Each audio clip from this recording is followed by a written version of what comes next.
שלום עליכם. היום אני רוצה לדבר איתכם על נושא שלא קשור לפוליטיקה, אלא לדת.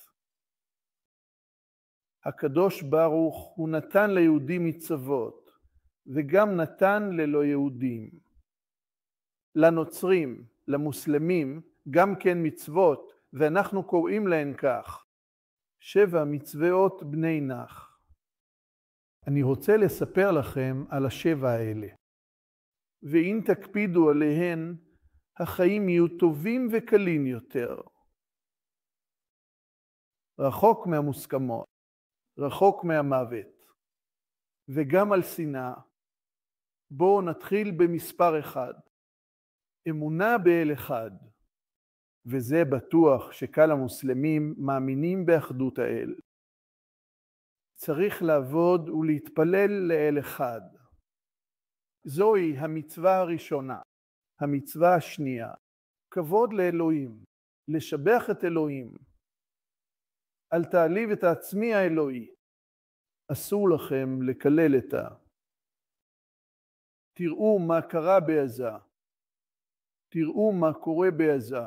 כל מה שקרה בעזה זה תוצאה של קללות וגידופים כלפי אלוהים.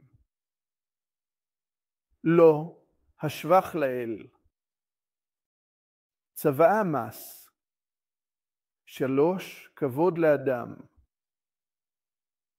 האדם נברא בצלם בוראו, וחובה לכבד את רוח האדם ולא להרוג. אסור לשפוך דם ולא להרוג אדם. מי שהורג אדם הולך ישירות לגיהינום, כלומר אין.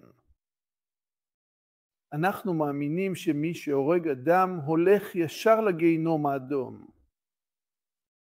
צוואה מס. 4, כיבוד רכוש הזולת. אסור לשדוד, לבזוז, לגנוב וגם לחטוף בני אדם. החטופים היהודים שנמצאים בידי המוסלמים בעזה,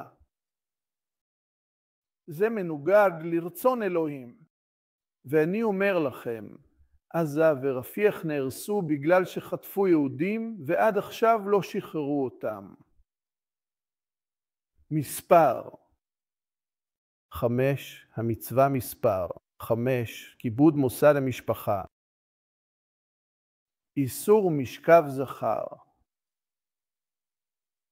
איסור קיום יחסי אישות של אישה עם גבר זר, וכמובן איסור אונס נשים, כלומר, לא לאנוס נשים.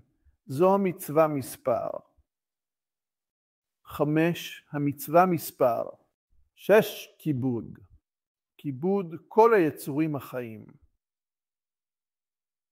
לא לאכול יצור חי כשהוא עדיין בחיים. וסור. שביעית, הקמת מערכת משפט, מינוי שופטים. וחייב להיות מנגנון שיפוטי כזה שתלוי במהפכות. שהיא תקבל את הסמכות שלה ואת החוקים שלה. חוקי הגוף השיפוטי הזה הם של מהפכות. המהפכות היהודיות הקדושות. מוסלמים, נוצרים, לכו אחרי 7 מצוות בני נוח. ותאמינו לי, כל העולם ישתנה אם תקפידו על המצוות האלה. תודה.